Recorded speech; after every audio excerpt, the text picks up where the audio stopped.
X cube plus a x square plus b x plus 4 by x square plus x minus 2 is polynomial of degree 1 in x, then what are the value of a b respectively. यहाँ पर हमें ए और B के value बताने हैं, जो इसमें आप देखेंगे तो नंबरेटर में दिए गए हैं। स्टूडेंट यहाँ पर अगर आप क्वेश्चन को समझने की कोशिश करें तो दिया गया ये जो एक्सप्रेशन हमें दिखाई दे रहा है फ्रैक्शनल, इसका कोसेंट जो है वो एक ऐसा एक्सप्रेशन है जिसका डिग्री 1 है इन एक्स, मतलब कि एक ऐसा पोलिनोमियल है जिसका डिग्री 1 है और जिसका वेरिएबल एक्स है। अब हमें ये बताना है कि जो नंबरेटर में ए और बी है इनका वैल्यू क्या होगा। अब स्टूडेंट अगर क्वेश्चन को हम ध्यान से देखें तो ये दिया गया है कि कोसेंट इसका एक पोलिनोमियल है जिसका डिग्री 1 है। इसका मतलब ये है कि जो नंबरेटर है वो डिनोमिनेटर से डिविजिबल है। अब यहाँ से हम रिमाइंडर थ्योरम अप्लाई कर सकते हैं। रिमाइंडर थ्योरम ये होता है कि अगर एक एक्सप्रेशन दूसरे एक्सप्रेशन को डिवाइड कर रहा है तो जो डिवाइड कर रहा है एक्सप्रेशन उससे हम एक्स का वैल्यू लेकर अगर हम उस डिविडेंड में पुट करते हैं तो उसका वैल्यू 0 के इक्वल हो जाएगा। यहाँ पे इसको आप इस तरह से समझ सकते हैं। मान लेते हैं कि पी एक्स इक्वल हो गया आपका x square plus a x cube plus a x square plus b x plus 4 और g x equal x square plus x minus 2। अब स्टूडेंट यहाँ पे जी एक्स को हम 0 के साथ बैलेंस करेंगे और इसको फैक्टराइज करेंगे मिडिल टर्म एक्सप्लाइट करके। यहाँ से हो जाएगा एक्स स्क्वायर, इसका 2 पार्ट हो जाएगा 2x और एक हो जाएगा minus x minus 2 equal 0। Student middle term split करने का क्या जो होता है कंडीशन होता है आपको पता होगा कि जो दोनों पार्ट होंगे इनका सम इसके इक्वल होना चाहिए मिडिल टर्म के, और जो इनका प्रोडक्ट होगा वो फर्स्ट टर्म और लास्ट टर्म के प्रोडक्ट के इक्वल होना चाहिए।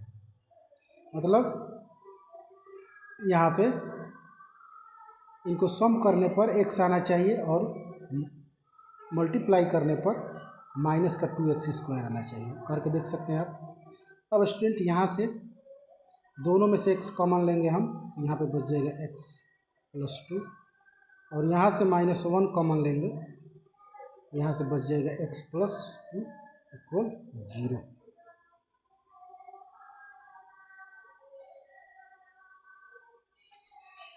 अब स्टूडेंट यहाँ से x प्लस 2 कॉमन हो जाएगा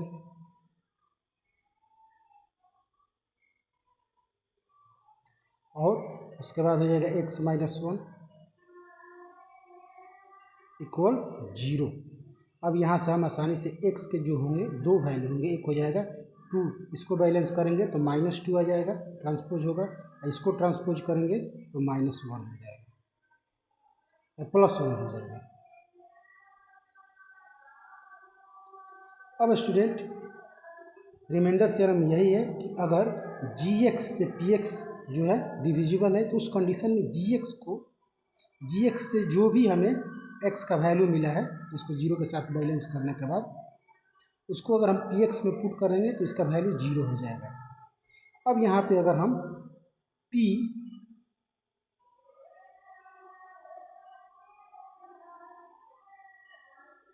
माइनस 2 रखते हैं तो यहाँ पर हो जाएगा minus 2 cube plus a minus 2 square plus b minus 2 plus 4 equal में 0।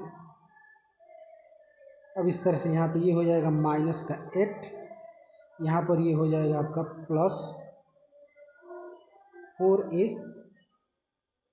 और ये वाला हो जाएगा माइनस का 2b प्लस 4 इक्वल 0।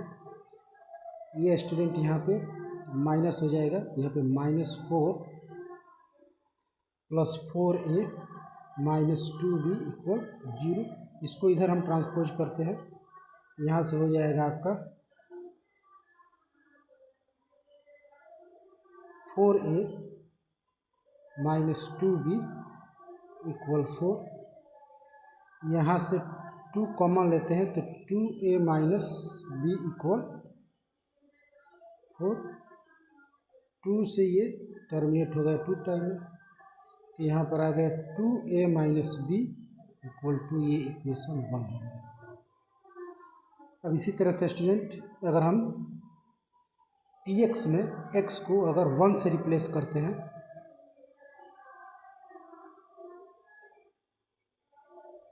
तो यहाँ पे एक्सप्रेशन जो दिया है इसको हम p1 से रिप्लेस करते हैं x को, तो यहाँ पर हो जाएगा 1 क्यूब प्लस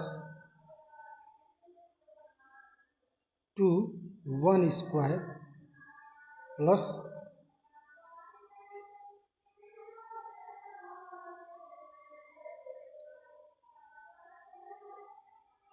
यहाँ पे स्टूडेंट a1 स्क्वायर है प्लस b ब्रैकेट में 1, इसको नहीं भी लिखेंगे तो काम चलेगा, यहाँ पर भी नहीं लिखेंगे।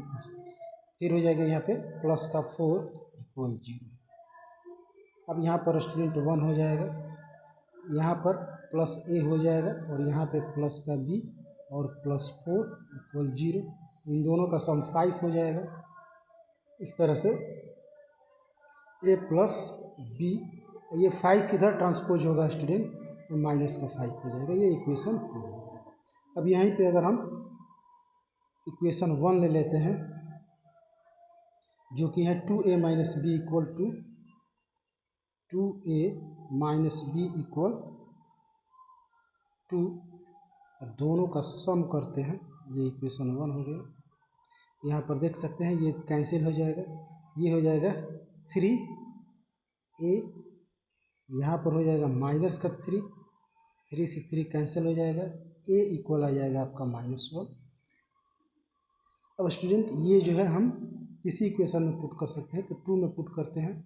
यहाँ पर दिया है equation a plus b equal -5, और अगर हम a का वैल्यू -1 रखते हैं, ट्रांसपोज होने पर b equal -5 plus 1, b equal आपका आ जाएगा -4। इस तरह से जो a और b का वैल्यू होगा वो आपका हो जाएगा -1 -4। आप चेक कर सकते हैं, आपका ऑप्शन जो है ए नंबर करेक्ट होगा। आशा करते हैं स्टूडेंट ये हमारा एक्सप्लेनेशन जो भी है आप लोगों को समझ में आया होगा। अगर ये वीडियो आप लोगों को हेल्पफुल लगे तो आप लोग भी चैनल को सपोर्ट कीजिए। धन्यवाद।